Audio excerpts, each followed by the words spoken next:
حضرت علی رضی اللہ تعالیٰ عنہ کی اس فرمان سے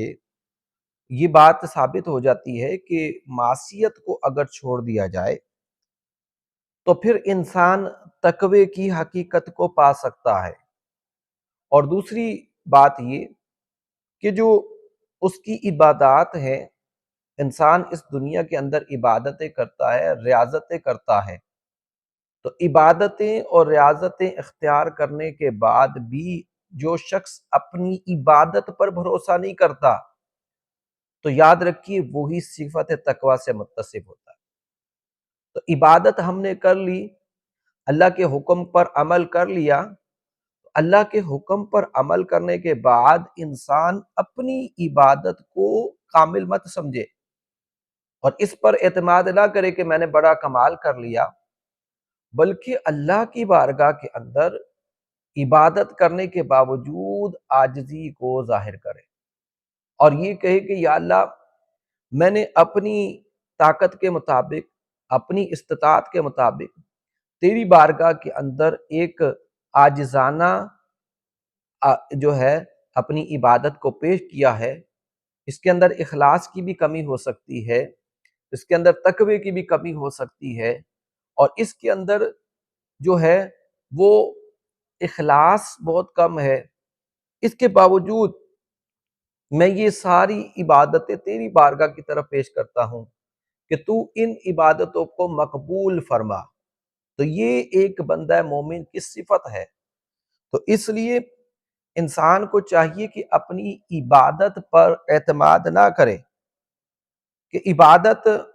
کے بارے میں یہ یقینی طور پر نہیں کہا جا سکتا کہ وہ عبادت اللہ کی بارگاہ میں مقبول ہوئی بھی ہے یا نہیں۔ تو اس لیے اللہ مولا علی فرماتے ہیں کہ جو اس کو ترک کر دینا، جو معصیت کو ترک کر دینا اور اپنی عبادت پر اعتماد نہ کرنا، اسی کا نام تقوی ہے۔ اور دیگر علماء کی اگر تعریفات کی بات کی جائے تو دیگر علماء نے یہ بیان کیا ہے کہ تقوی یہ ہے کہ زندگی کے ہر شعبے میں اللہ اور اللہ کے رسول کے احکام کی پابندی کی جائے۔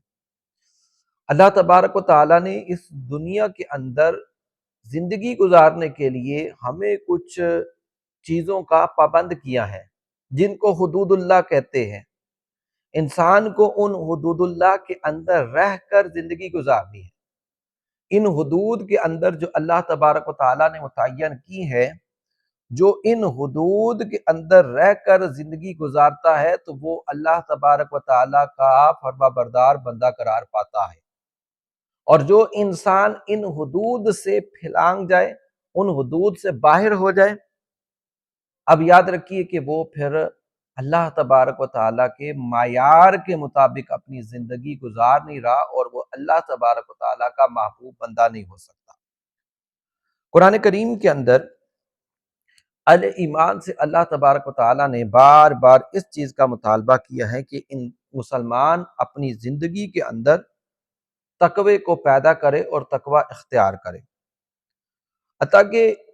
اللہ تبارک و تعالیٰ کی جتنی بھی عبادتیں ہیں جو اس نے ہم پر لازم کی ہیں، جیسے نماز لے لیجئے، روزہ لے لیجئے، زکوٰۃ لے لیجئے، اسی طرح تجارت لے لیجئے، انسان کی زندگی کے، مسلمان کی زندگی کے تمام شعبہ جات لے لیجئے، عبادات لے لیجئے، یہ معاملات لے لیجئے یا گھریلو معاملات لے لیجئے، ان تمام چیزوں کے اندر جو اللہ تبارک و تعالیٰ نے بنیادی طور پر ہم سے مطالبہ کیا ہے وہ یہ کیا کہ ہم ان چیزوں کو اختیار کریں اور تقوی کی صفت اپنے اندر پیدا کریں۔